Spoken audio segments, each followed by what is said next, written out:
안녕하세요. 결혼한 지 3년 만에 이혼을 결심한 30대 여성입니다. 사람마다 외모도 성격도 전부 제 각각이라지만 그래도 저는 제 자신이 유별나다고 생각해 본 적은 없어요. 대단한 구석도 없지만 그렇다고 모난 구석도 없다고 믿고요. 그런데 어머님과 부딪힐 때마다 어머님은 제가 이상한 거랍니다. 사고방식이 글렀다나요.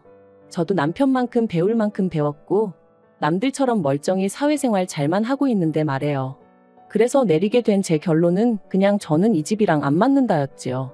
그리고 저리 싫으면 중이 떠나야지 어쩌겠어요? 그래서 이혼을 결심했습니다. 남편하고는 아는 선배의 소개로 만났고 소개받았을 당시 제 나이 30, 남편 나이 32이었어요. 선배는 부담 없이 만나보라고 했지만 남편이나 저나 둘 다 적은 나이가 아니었다 보니 솔직히 부담스러웠던 것도 사실이고요. 하지만 선배하고는 여러 가지로 얽혀있는 상황이다 보니 자리 자체를 거절할 상황도 못 되었네요. 아무튼 그리고 말이 나왔으니 말이지만 소개팅을 받던 시기 저는 결혼과 비혼의 갈림길에서 고민이 많았어요. 사실 친정부모님 두 분의 사이는 좋았지만 하루아침에 친할머니께서 이제 같이 살아야겠다며 저희 집으로 들어오셨고 그래서 졸지에 친정어머니가 10년 넘게 다니시던 직장을 관두시는 걸 보고는 여러 가지로 충격이 컸었거든요. 게다가 이후로도 친정어머니께선 친할머니 때문에 때로는 고모나 작은아버지의 부탁 때문에 많은 걸 이해하시고 포기하셔야 했는데 아무래도 그런 어머니를 보고 자라서 그런지 언젠가부터는 결혼하면 여자만 손해란 생각이 강해져 가더라고요. 하지만 막상 제가 성인이 되어 사회에 나와보니 저희 어머니와는 달리 또 많은 여자들이 결혼을 하고도 계속해서 자기 커리어를 이뤄나가는 거예요. 그래서 그때 뭐랄까 사고방식이 올바른 남자를 만나면 가정도 이루고 내 커리어도 이어갈 수 있지 않을까 그런 생각도 들더라고요. 한편으론 제가 너무 부정적으로 세상을 보나 싶기도 했고요. 아무튼 그렇게 생각이 복잡하던 시기에 소개받은 게 남편이었네요. 남편은 저와 마찬가지로 직장을 다니는 평범한 회사원이었어요. 외모라던가 그런 건 모난 구석 없이 제 눈에는 나쁘지 않았고요. 그리고 무엇보다도 대화를 나눠보니 말수가 많지는 않아도 자기 의견도 확실하고 줏대도 있는 게 마음에 들대요. 참고로 저 또한 우유부단한 성격은 아니다 보니 갈팡질팡하는 사람들을 보고 있으면 답답해서 아무튼 남편도 남편대로 제가 마음에 들었던 모양이에요. 첫 만남이 있고 나서 매주 주말마다 만나자고 해왔으니까요. 그리고 그렇게 저희는 대략 2달간의 탐색전 끝에 연애를 시작했습니다. 연애한 지 1년 만에 결혼까지 약속하게 되었고요. 참고로 저는 못해도 인연은 만나보고 싶었지만 남편이 아버님 연세를 들먹이며 하루라도 빨리 자리 잡는 모습을 보여드리고 싶다고 저를 졸라서 어쩔 수가 없었네요. 그런데 어이없게도 남편의 성화로 서두르게 된 결혼임에도 불구하고 결국 시댁으로부터 제대로 된 지원은 받지 못했어요. 왜냐하면 어디 아픈 데도 없으신 아버님이셨는데 어머님께서 아버님의 건강을 핑계로 주시기로 하셨던 돈을 주지 않으셨으니까요. 그리고 말이 나왔으니 말이지만 어머님이 되시는 이유가 그럴듯하게 들리기라도 했으면 저나 저희 친정부모님도 속은 상했겠지만 그 정도로 실망하진 않았을 거예요. 사실 상견례 자리에서도 어머님께서는 남편 앞으로 1억은 너끈히 해주실 수 있다며 저더러 땡잡았네 어쩌네 별의별 말씀을 다 늘어놓으셨습니다. 평생 여자라곤 모르고 가족하고 일밖에 모르던 아들이라며 요새 이런 남자가 어딨냐 그런데 재력까지 있으니 얼마나 대단하냐며 제가 운이 억수로 좋다 하셨지요. 그리고 어머님의 그런 아들 자랑 돈 자랑이 솔직히 곱게만 들렸던 건 아니에요. 시쳇말로 눈꼴 시리고 안 입고 왔죠. 제 눈에 안경이라 해서 남편과 결혼을 마음먹은 건 사실이지만 그래도 어머님이 나서서 계속 호들갑을 떠시니 어찌나 볼썽사납던지. 하지만 저도 그렇고 저희 친정부모님도 그저 떨떠름하게 웃는 것 말고는 아무것도 못했어요.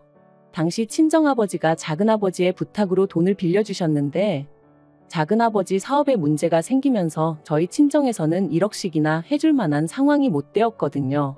그런데 어이없게도 막상 청첩장이 나올 때까지 어머님은 이런저런 핑계로 돈을 주시지 않으시더니 결국 결혼식 2주 전 저를 불러 앉혀놓고 하시는 말씀이 아버님 연세를 생각하면 지금 당장 쓰러지셔도 이상할 게 없답니다. 그리고 그렇게 되면 병원비며 이것저것 한두 푼 들어가는 게 아닐 텐데 그때 돼서 저희한테 손 벌리고 그러면 저희도 그렇고 어머님 아버님도 얼마나 마음이 안 좋겠냐대요. 그래서 내린 결론이 당장 결혼하는데 뭐 딱히 지원해 줄 건 없고 살다가 사정 좋아지면 해주겠답니다. 그때는 솔직히 얼마나 어이가 없던지 분한 마음까지 들더라고요. 하루아침에 상황이 달라진 것도 아니고 그러면 최소한 상견례 때 예의는 갖춰주셨어야 하는 거 아닌가 싶었으니까요. 아무튼 결국 양가로부터 별다른 지원 없이 남편이 모아둔 돈과 제가 모아둔 돈 5천씩 반반 보태 그 돈으로 전세를 구했습니다. 서울이 아니었으니 다행이지 서울이었으면 어림택도 없었을 거예요. 그런데 문제는 결혼한 지 1년도 되지 않아 제가 임신을 했고 그러면서 회사를 관두게 되었어요. 사실 어떻게든 버텨보려고 했는데 입덧부터 시작해서 여러 가지로 출퇴근조차 어려운 상황이었거든요. 그리고 제가 다니던 회사는 내실이야 좋았지만 직원 수 자체는 10명 남짓의 소규모였다 보니 제가 제 몫을 제대로 해내지 못하면 안 되는 상황이었거든요. 그래서 결국 퇴사를 할 수밖에 없었는데 회사 대표부터 시작해서 같이 일하던 사람들이 더 안타까워하대요. 여담이지만 이때는 그래도 내가 인정받는 사람이긴 했구나 싶어 좀 기쁘기도 하더라고요. 아무튼 그런데 어이없게도 정작 제 퇴사를 알게 되신 어머님께서는 얼마나 노여워하셨는지 몰라요. 그것도 제 회사한테 노여워하신 게 아니라 퇴사를 했다는 사실에 노여워하셨어요. 말씀하시길 제 조건이랄 게 마음에 드는 게 없었지만 그래도 제가 제 밥벌이는 하겠구나 싶어서 허락한 결혼이었다 하시며 그런데 이제 와서 임신했다고 유세 부리냐 어떻게 남편 고생할 건 하나 생각도 안 하고 그거 좀 힘들다고 홀랑 회사를 때려치냐. 너는 그럼 앞으로 내 아들한테 기생해서 살겠다는 거냐? 이거 사기 결혼이다 하시는데 그때 어머님이 하신 말씀은 제가 죽을 때까지도 토시 하나 잊지 못할 것 같아요. 그래도 시간은 흘렀고 저는 눈에 넣어도 아프지 않을 딸아이를 낳았습니다. 솔직히 임신 사실을 확인했을 때부터 어머님은 당연히 제가 아들을 낳을 거라 믿으시는 눈치였지만 저는 아들이고 딸이고 전혀 신경 쓰지 않았어요. 그저 건강한 아이였으면 좋겠다는 거 그리고 굳이 보태자면 남편이 아닌 제 눈을 닮았으면 좋겠다는 정도였지요. 그런데 제가 딸을 낳고 나니 어머님이 임신 내내 주시겠다 하시던 조리원비도 못 준다셨습니다. 제가 당신이 부탁해서 애를 낳은 것도 아니고 좋아서 낳은 건데 왜 몸조리를 당신이 시켜줘야 하냐는 핑계를 대시면서 말해요. 하지만 계획보다 일찍 아이를 갖게 된 것도 남편이 아버님 돌아가시기 전에 손주 한번 안겨드리고 싶다 해서 가진 거였거든요. 어머님도 거의 똑같은 말씀을 하셨었고요. 그래서 이때부터는 어머님이 뭘 하시건 간에 말 그대로 콩으로 매주를 쓴다고 해도 믿지 않겠다 다짐을 했죠. 그런데 이런 상황을 알게 된 친정부모님께서 어이없다 하시더니 제 계좌로 500만 원을 보내주셨습니다. 이 돈으로 산후조리원에 가라시면서 말해요. 놀란 제가 이 큰 돈이 어디서 나셨냐 하니까 친정어머니 말씀이 친정아버지가 저 시집갈 때 뭐 하나 못해준 게 늘 마음에 걸린다며 옆 동네 아파트의 경비로 취직을 하셨다대요. 임신한 제가 걱정하느라 스트레스 받으면 어쩌냐며 저한테는 절대로 말하지 말라셨다면서요. 그 이야기를 듣는데 말 그대로 눈물이 쏟아졌어요. 돌이켜 생각해보면 남편하고 죽고 못 살 만큼 사랑한 것도 아닌데 이런 대접받고 살자고 친정부모님 가슴에 상처내가며 결혼을 했나 싶어가지고요. 하지만 지난날 후회한다고 뭐가 달라지는 것도 아니고 그냥 그렇게 한 10분을 꺽꺽 울어대며 전화기만 붙들고 있었던 것 같아요. 그런데 황당한 건 친정부모님한테 500을 받았다는 사실을 알고서는 남편이 했던 말이었습니다. 그렇지 않아도 자기도 너무 속상해서 산후조리원비로 어머님하고 크게 다퉜다며 어머님도 미안해하고 계신다더니 한다는 말이 어머님한테 한 번 기회를 드린다 생각하고 산후조리를 어머님한테 해달라고 하면 어떻겠냐대요. 그래서 제가 제정신이냐니까 산후조리를 꼭 집안인 다른 장소에 가서 해야 할 필요는 없지 않냐는 거예요. 그리고 덧붙이기를 대신 어머님한테는 산후조리를 도와주시는 거에 대한 감사한 마음으로 200만 원 정도만 드리면 서로 묵은 감정도 풀고 여러모로 좋지 않겠냐는데 아무리 애 아빠라지만 뭐 이런 인간이 다 있나 싶었죠. 그래서 말 그대로 남편한테 네가 사람이냐 그러고는 욕을 퍼부었어요. 산후조리원 일로 남편이고 시댁이고 정이 있는 대로 떨어졌고 이후로 남편과는 애 때문에 산다는 마음으로 살았습니다. 어머님은 저에게 사과 비슷한 말 한마디조차 하신 적도 없으셨고 저를 볼 때마다 애 키우는 게 유세냐 남들은 돈도 벌고 애도 키우고 다 하더라. 그리고 그럴 때면 저도 언젠가부터 그럼 어머님이 애 봐주실 거냐 따지고 들고 솔직히 봐주신다고 해도 맡길 생각도 없었지만 봐줄 생각도 없으신 분이 애도 키우고 돈도 벌어오라 타박을 하시니 저도 못할 말이 없더라고요. 그리고 이런 대화가 오갈 때마다 남편은 제 편을 들어주지 않았어요. 저더러 너도 이제 엄마니까 어머님 마음을 좀 이해해드릴 수는 없냐 그런 식이었죠. 어머님 입장에선 졸지에 외벌이를 하게 된 아들이 얼마나 안쓰러우면 그러시겠냐면서요. 저는 남편이란 사람 하나만 믿고 결혼한 건데, 그리고 제가 일을 안 하고 싶어서 안 하고 있던 것도 아닌데 남편이 계속해서 어머님을 이해하라고만 하니 얼마나 섭섭했는지 모릅니다. 그런데 사람이 죽으란 법은 없다고 그 무렵 생각지도 못한 연락을 한 통 받았어요. 그건 바로 전에 일하던 회사 대표로부터 온 전화였죠. 저더러 어떻게 지내는지 묻더니 혹시 이직했냐대요. 저는 씁쓸히 웃으며 아이 때문에 아직은 어디 다닐 형편이 못 된다 했습니다. 그랬더니 그러면 아이 문제만 해결되면 복직할 수 있는 건지 묻더라고요. 대표가 말하길 회사가 다른 회사에 흡수합병이 되었고 그로 인해 사내 어린이집도 이용할 수 있게 되었답니다.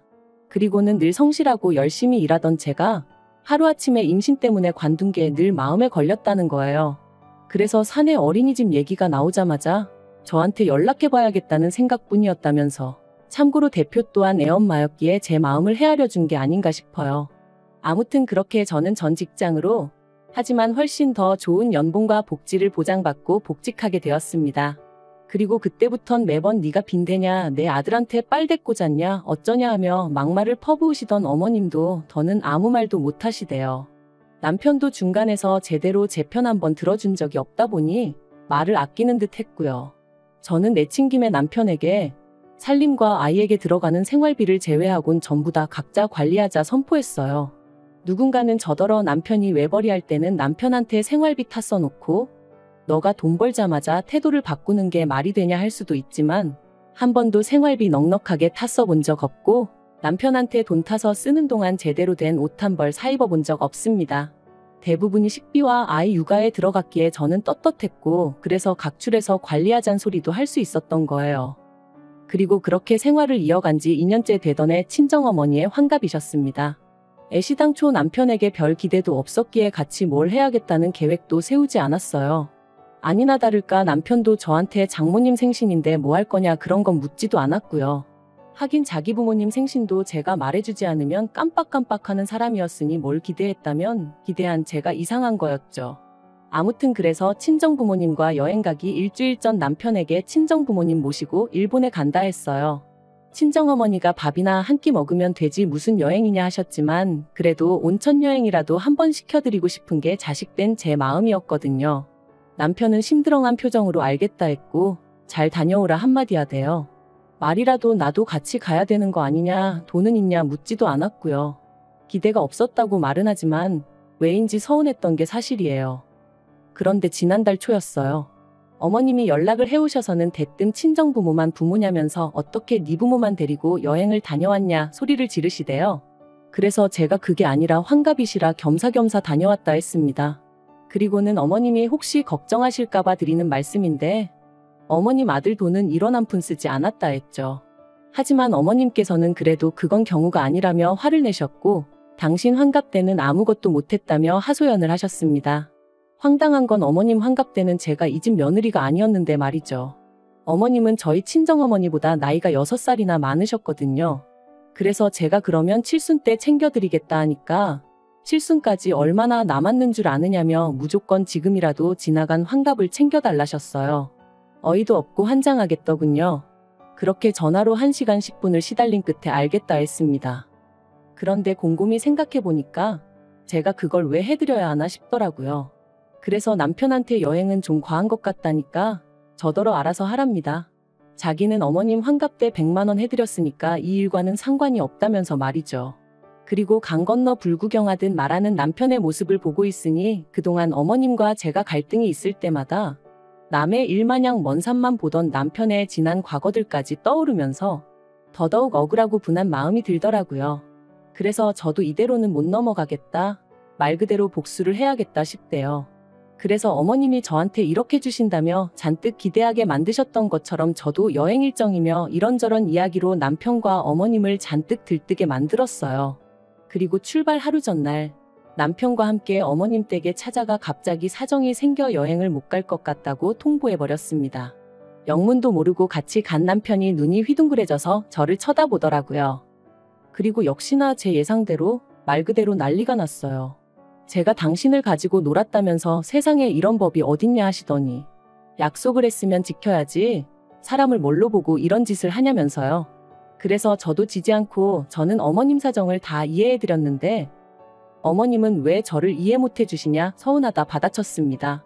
어머님이 저한테 하셨던 말씀처럼 제가 무슨 빚을 진 것도 아니고 마음 같아선 해드리고 싶었지만 안 되는 걸 어떡하겠냐고요.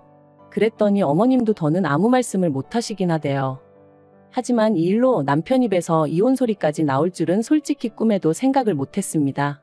남편은 그저 저더러 너무하다며 어머님이 결혼할 때 돈 안 해주신 걸로 제가 이렇게 앙심을 품고 있을 줄은 몰랐다는 거예요. 그래서 돈이야 우리 친정에서도 안 해주셨는데 내가 무슨 앙심을 품고 있었겠냐 했습니다.